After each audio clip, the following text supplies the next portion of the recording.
Hi guys, I'm Nikita and welcome back to my channel. This video will be a very different video for a lot of different reasons. One being that this is going to be no cut video, that is zero cut video. I will try to shoot the entire video in one go. I will tell you why.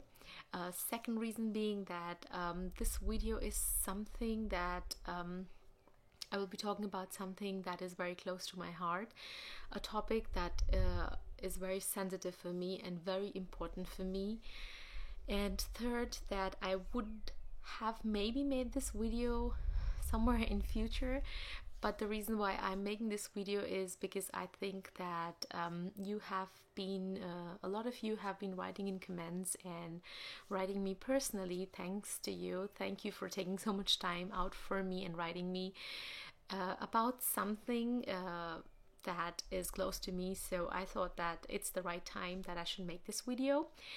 And the reason why it's going to be no cut, not one cut, is that I want to talk about something from my heart, and I know I might talk a little bit more than needed, that I always do, but I would still like to have it in my video and as a part of my video, because I believe that or I want this video to be a kind of a conversation between you and me, and I don't want that there are any edits in the video where it feels like maybe I try to hide my emotions, or maybe I tried to not show certain things that I didn't want. That's why it's going to be like zero cut video. So without any further ado, I would like to start that this video is about my gray hair that you guys have been watching since, I would say, January this year. So like already it's been 5 months that a lot of you, not a couple of you, but really a lot of you have been commenting on my videos about my gray hair, and I do not take any of those comments as an attack, rather concern, because a lot of you have been writing me, oh girl, your hair are turning gray. Oh, I see that there is a lot of please ignore that, it's my mother making tea. That your hair have turned gray. Are you stressed with studies? Oh, you have too much stress in your PhD. Is there something that is exhausting you, or is there something that is worrying you?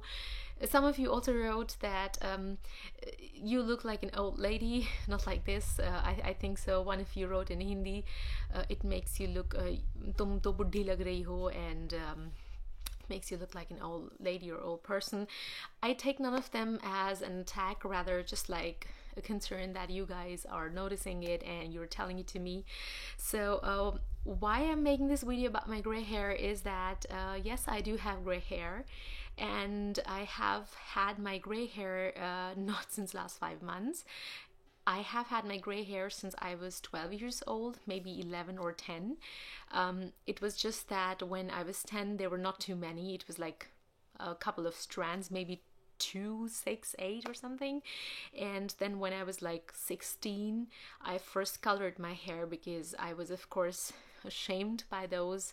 I did not want other people to see my gray hair, and I really did not like it when people noticed it and told me that, oh my god, is there a problem? And they were looking at me with strange looks, and the reasons for me feeling ashamed were many. So I colored my hair back then, first time when I was 16. I do not recommend any of you, irrespective of which gender you are, a girl, boy, whatever, do not color your hair at the age of 16. They're really strong chemicals. So yeah, I have gray hair since long, and the reason why you guys have not been noticing it this strong is that I have been coloring them pretty often, like frequently, once in 3 months or something, so that they were hidden, because I just wanted to be like a normal person and not have gray hair at a young age.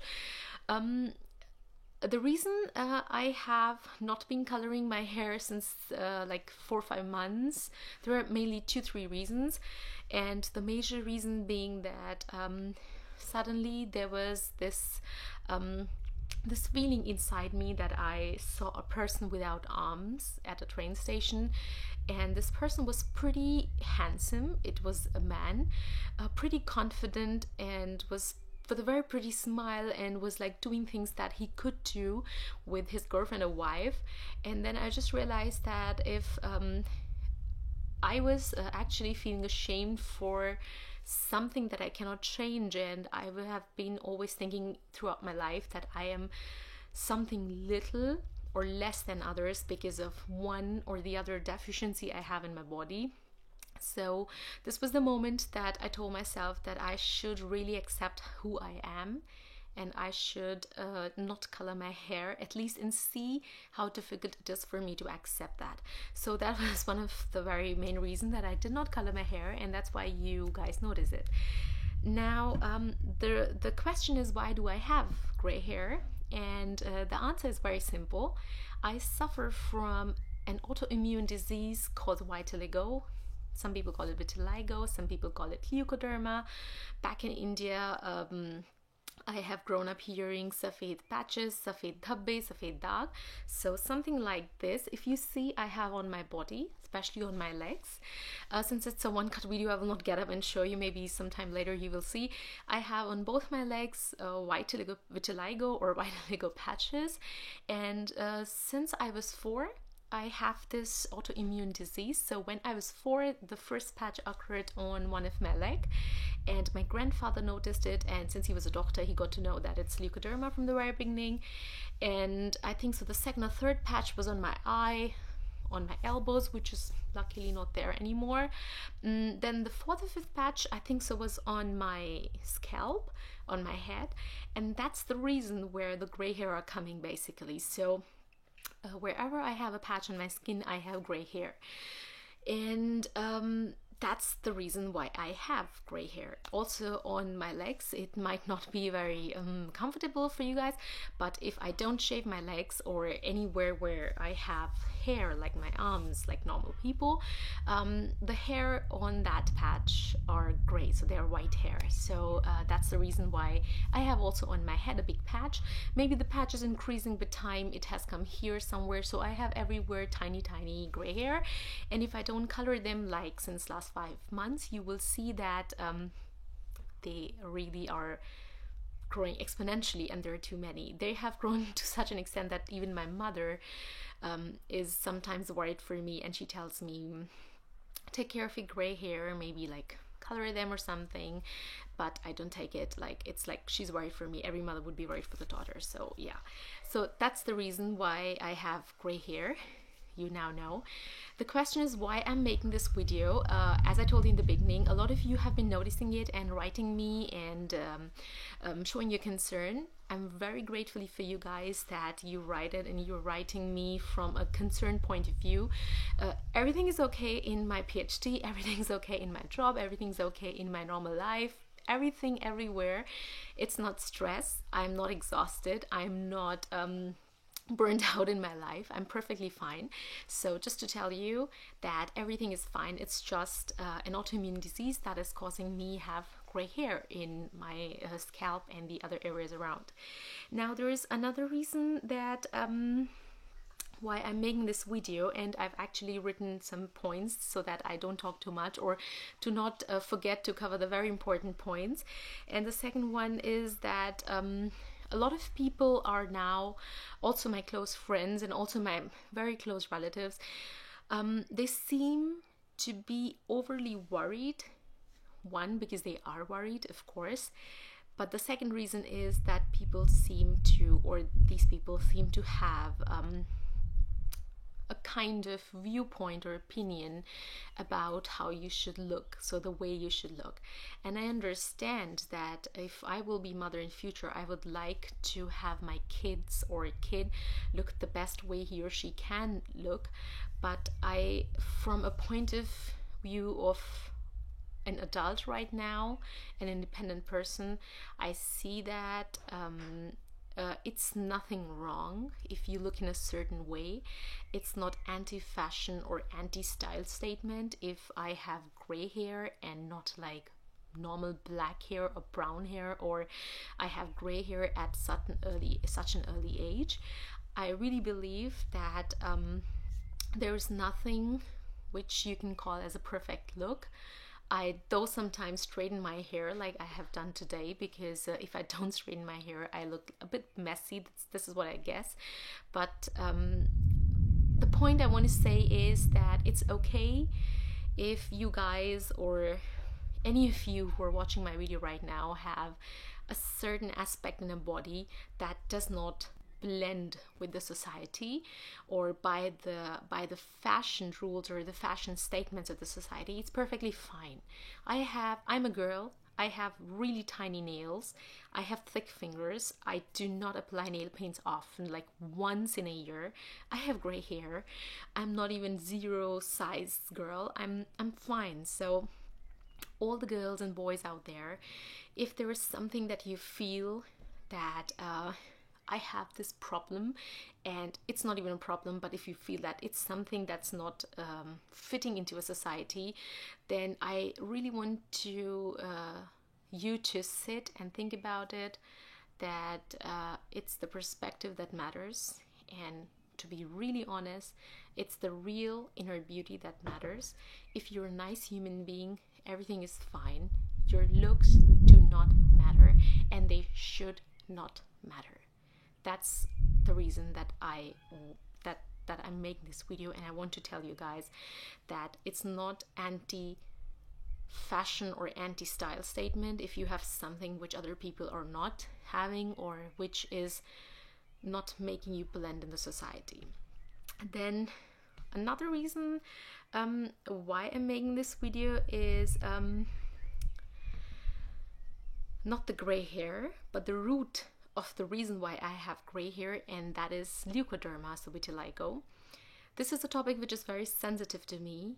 I still feel that I drown myself into very strong emotions each time I talk about this topic, because I have grown up with vitiligo, with patches on my legs, on my back, on my hands. They sometimes come somewhere that I don't even know, and 3-4 months later I realize, oh, here's a patch. It's a topic which is sensitive, because I don't not know about other countries, but back in India, and I'm not saying that Indians are bad, please guys, this is no attack, but the place where I grew up, the places where I've been to, and the people I was around, this excludes my parents and my very close friends. So excluding all these people, like very close friends and parents, the other people I have grown up around have created a sort of hype about this vitiligo that created a kind of feeling inside me that I was less of a human being. I was not pretty. I should get treated. This thing get treated. I understand some people are concerned that this thing can take over me, but to be honest, all the research by far that I have done on vitiligo, it's not harmful. It's just an autoimmune disease where your body secretes or your body has a malfunctioning in the proper skin cells that it should actually secrete. So my body is of brown color and it should secrete brown color, but in layman terms, if there is a malfunction in the color secretion or the secretion of skin cell colors, I do not know how to put it right now, the body is malfunctioning, so it produces a white pigment, and that's the pigmentation disorder basically. So coming back to the point that I can understand people are worried and that's why they want this to be treated, but I've also seen people who just look at me with pity, which is also a basic human tendency. It's fine. But all these things together, especially in India, while growing up, I've heard from lots of people that, oh my god, she has got vitiligo, maybe you get it treated because people will not marry her. And maybe I will make another video about vitiligo and marriage and all those things later on.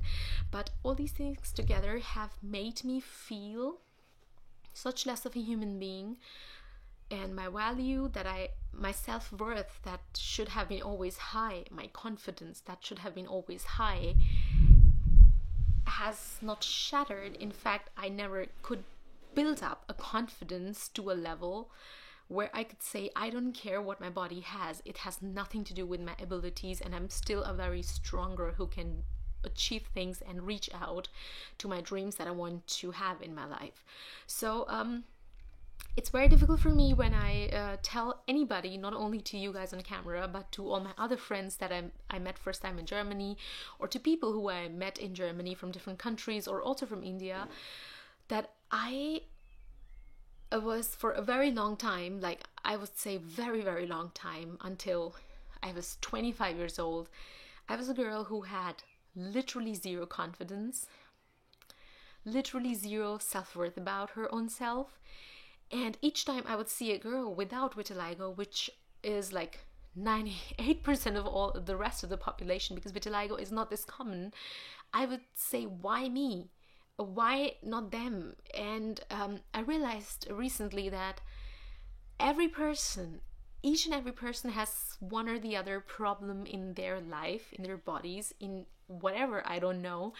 And this growing up in a certain environment where people tell you that you are less of someone just because you have something like this, I think this is very, very wrong.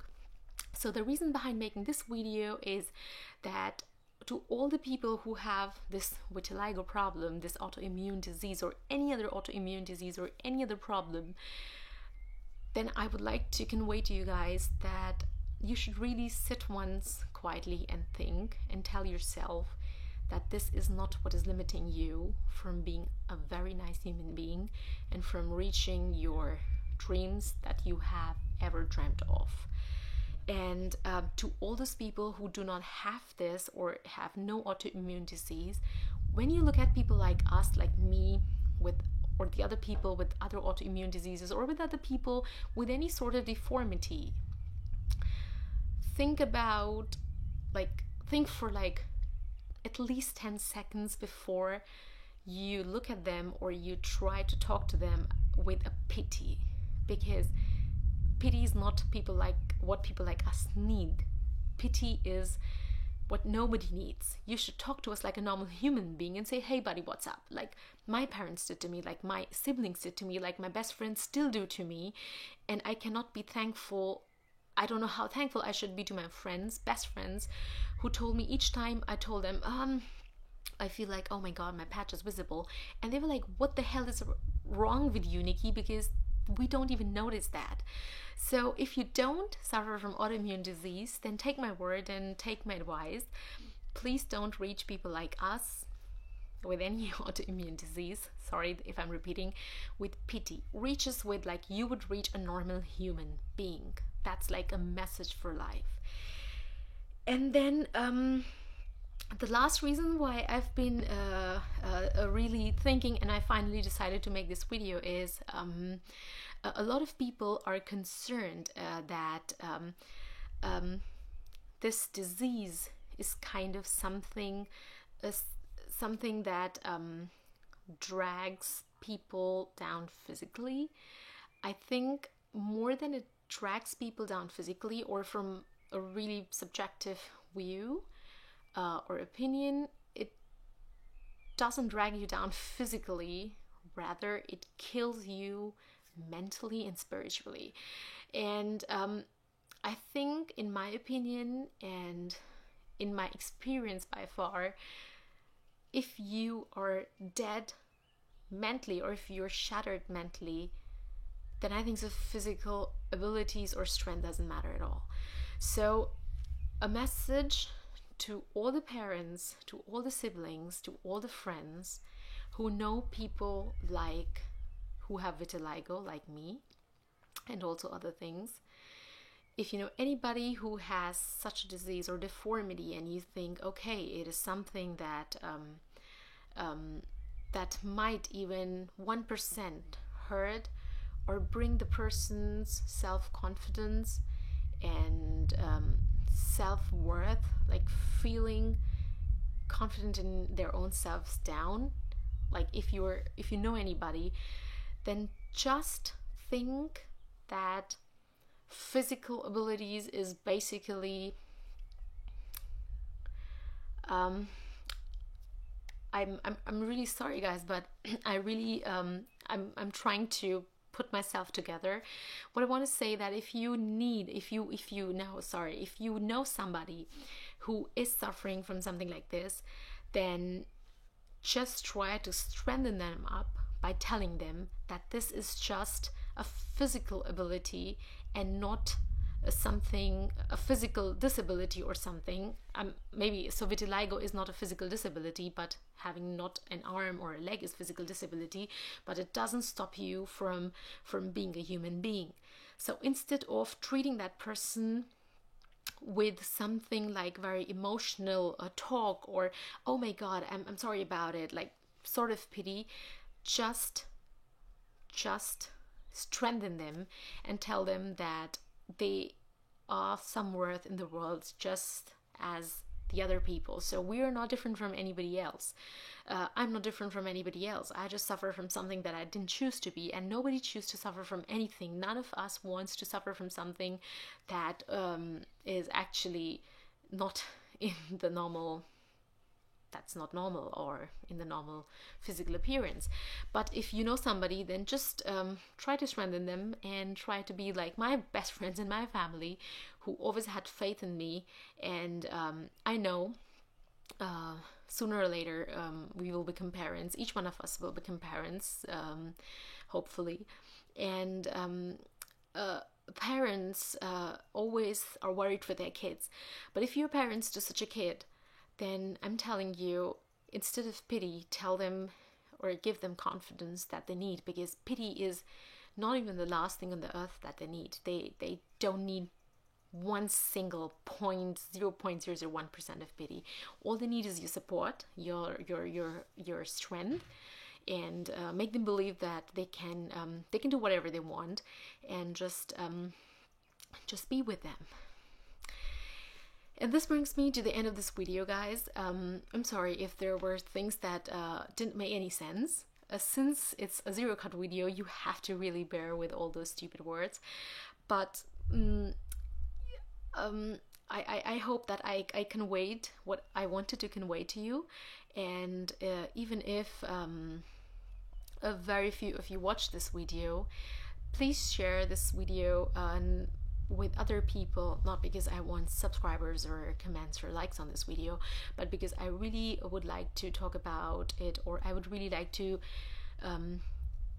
other people to know how it feels from the other side of the table, because sometimes we don't really know how to react when people like me are around, and we should really think about it, because it sometimes is very important to know things from our point of view. Because if you have never met a person with vitiligo and suddenly somebody comes in front of you and you're like, oh my god, what should I do? Should I stare at the legs or the face, wherever the patches are, or should I look away? No, just act normal. If you have the urge to ask, just ask it. Hey, you have patches, what's the reason? I think being a vitiligo person, I think I would not be offended even 1%. I'd rather tell, yeah, I was 4 and this suddenly popped up and since then I'm living with it, instead of you being like, oh my god, she has got patches and this is not it's just a normal thing. It's a normal disease or something that can happen. Yeah, I hope I conveyed and communicated what I wanted to, and I hope you got to know something more about me. And once again, before I end this video, thank you very, very much for writing me emails and comments where you showed concern. It's really, really nice, and I really like that. I don't know, people from different parts of the world, they watch my videos. Very few of you watch my videos, but when you watch, a few of you, those who watch my videos, are concerned about it. And by the way, I really believe that I don't look like a buddhi amma, like an old aunt. I just look like who I am. So this is it. Have a nice time whenever and wherever you are watching this video. Have a nice evening or night or whatever, and be strong, be confident, and yes, try to be a nice human being from within, because outside is not going to survive for this long. And of course, Much love.